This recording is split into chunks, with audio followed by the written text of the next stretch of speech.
Alright guys, today I'm going to be collecting all the money out of my snack machine, pop machine, and my soap vending machine. I haven't done a collection from this machine in over a month, so it should be pretty full. My manager stocks it for me, so all I really have to do is order the product and collect the quarters. And as suspected, it is extremely full. I knew it was going to be full, but I didn't think it was going to be this full. It's overflowing. I buy each box for 47 cents and sell them for $1. They get shipped directly to the laundromat and my manager stocks them for me. Okay, so I finally got the tray out, which was actually really heavy, and it looks like we have almost a completely full tray left inside. First things first, let's get this first one dumped out.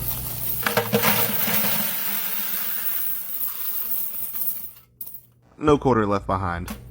And one snuck behind my finger here. There we go.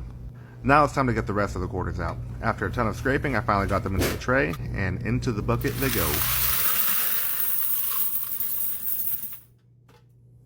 Next up is my pop machine. It's been about 10 days since I did my last collection on this one. I recently adjusted the machine to sell water. It's been doing pretty well, and the margins are great. I should have done it a long time ago. That's a pretty healthy stack of cash, but the quarters, not so hot. I'll count it up at the end and let you guys know how much it came out to. Next on the roster is my snack machine. I price both my snack and pop machines so I make 60% margins. So for every dollar that comes in, I make 60 cents. Just like the other machine, the cash is looking pretty good, but the quarters are terrible.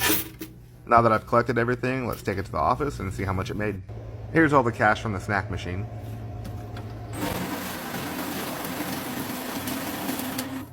And then here are all the quarters. I weigh them, it comes out to $20 per pound. And then here's all the cash from the pop machine.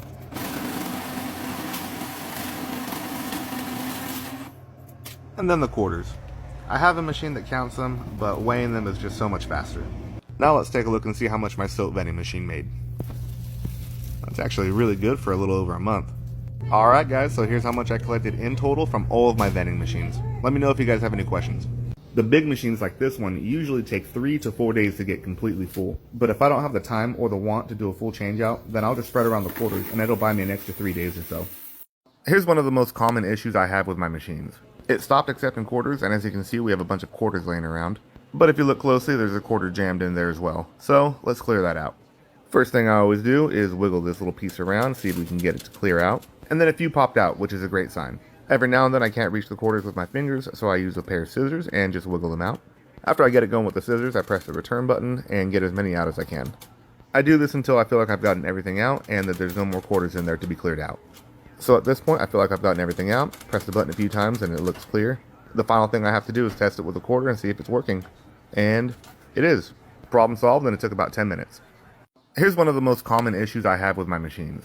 It stopped accepting quarters, and as you can see we have a bunch of quarters laying around. But if you look closely, there's a quarter jammed in there as well. So let's clear that out. First thing I always do is wiggle this little piece around, see if we can get it to clear out. And then a few popped out, which is a great sign. Every now and then I can't reach the quarters with my fingers, so I use a pair of scissors and just wiggle them out. After I get it going with the scissors, I press the return button and get as many out as I can. I do this until I feel like I've gotten everything out and that there's no more quarters in there to be cleared out. So at this point I feel like I've gotten everything out, press the button a few times and it looks clear. The final thing I have to do is test it with a quarter and see if it's working. And it is. Problem solved, and it took about 10 minutes.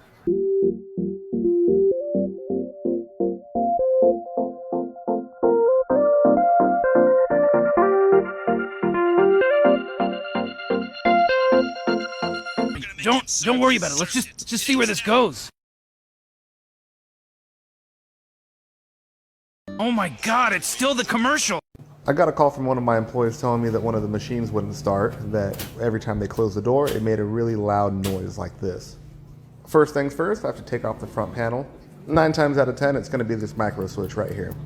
It should always be at a 90-degree angle, but after further inspection, I noticed that after the door unlocks, it brings it down with it. This makes it so when the next customer tries to start the machine, it won't. Luckily, I have another one on hand that I can replace it with. It's a little used, but it'll get the job done. 3 screws later, I had the old part unhooked and ready to replace with the new one. Now that I've got the new one hooked up, I just got to bolt it to the machine and we're good to go. But before I can wrap everything up, I've got to test it. So I come up here and manually start the machine, but it won't start unless the door's closed and that micro switch is engaged. And would you look at that, good to go. This whole process took about half an hour. Okay, so I walked into my laundromat and I heard this really loud buzzing sound.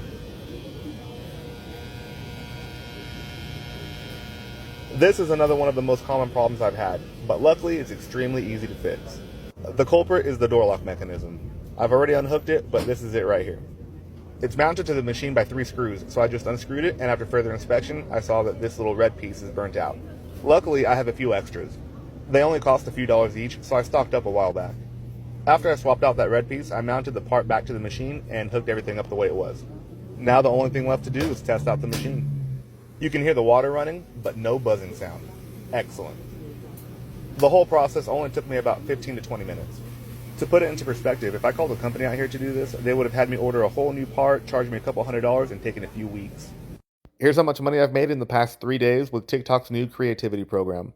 It pays so much more money than the Creator Fund, it's insane. They are doing it a little different though. They're only paying for videos that are longer than 1 minute and viewers that watch for more than 5 seconds. So even if a video gets a ton of views, you won't get paid for all of them. This one, for example, is currently my highest paid. The video actually got 1.2 million, but only 730 were qualified. I got paid 61 cents per 1,000 views, which came out to a total of 446. The analytics are also usually about a day behind, so I actually made a little more than this. I can also see how much money I made on each video by day, so we have the 16th, the 17th, and then the 18th. In order to capitalize on the new rules, even if I don't make a video that's longer than 1 minute, I'll just add a little something at the very end to boost it past the 1 minute mark. So here's the total amount of money I've made strictly off of views in the past 3 days. I also have a ton of views that haven't registered yet, so I'll keep you guys posted. Let me know if you have any questions. What's going on? I mean, relax, Morty. Don't worry about it. Let's just see where this goes. Oh my God! It's still the commercial.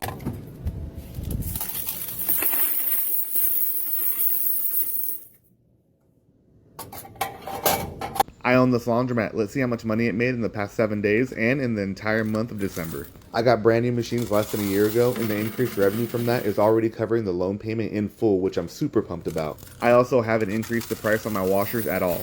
I did a little increase on my dryers, but that's it. These are my quad load washers. They can do up to 40 pounds of laundry in one load, and I have 10 of them.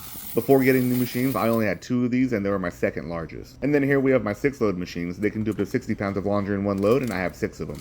I also only used to have 2 of these, and they were my largest machines. And then here we have my largest machines. These can do up to 80 pounds of laundry in one load, and I have 2 of them. I'm already regretting not getting more of them because they get full so quickly. My customers absolutely love these machines. Immediately after installing the new machines, revenue went up about 20%.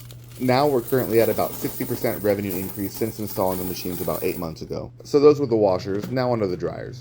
These are my smallest ones. They can do up to 30 pounds of laundry in one load, and I have 4 double stacks for a total of 8 dryers. And then we have my second largest. These can do up to 45 pounds of laundry in one load, and I have 7 double stacks for a total of 14 dryers. And then last but not least, we have my biggest dryers. These can do up to 75 pounds of laundry in one load, and I have 2 of them. We use these all the time for our wash and fold service. My employees love them. And then that's it for the dryers. Here's what it looks like after I've collected all the money. And then it's time for the cash. I have 2 bill acceptors. Here's the first one and how much money I got from it. And then here we have the second one and how much money I got from it. Put them together and you've got 7 days worth of cash in my laundromat. Let's count it up and see how much it comes out to. My laundromat also accepts debit and credit, so I'll be adding those numbers to the total at the very end. Like I said, after getting my new machines, I didn't raise prices on my washers at all. I actually didn't even raise prices on anything for the first 5 months. On month number 6, I did raise prices on my dryers, but that's it. What I love about these new machines is instead of raising my prices, I can just offer upsells like a pre-wash or extra rinse. That way, if my customer wants the extra service, they can choose to pay more instead of being forced to. In the month of December, I made $650 on upsells. My old machines didn't even offer this, so for me, this is a game changer. I basically made an extra $650 by just giving people the option to pay more.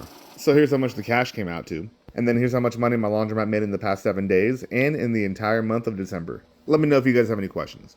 Today I walked into my laundromat and noticed that this machine was filthy on the inside. Look at all that black back there.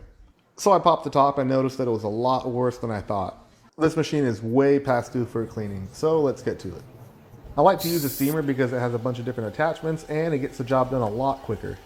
The scraper works really well to get all the built up gunk off, which in this case was a lot. The softener trays are always the worst because they have standing water inside of them. The actual detergent trays don't usually get mold in them, they just get built up detergent, which needs to be cleaned out. This little scrubber attachment combined with the steam works really well. Look at all that buildup, this machine was long overdue. And then finally I hit it with a toothbrush just to get all the excess gunk off. I didn't have enough time to do a thorough cleaning, so it'll for sure need another once over.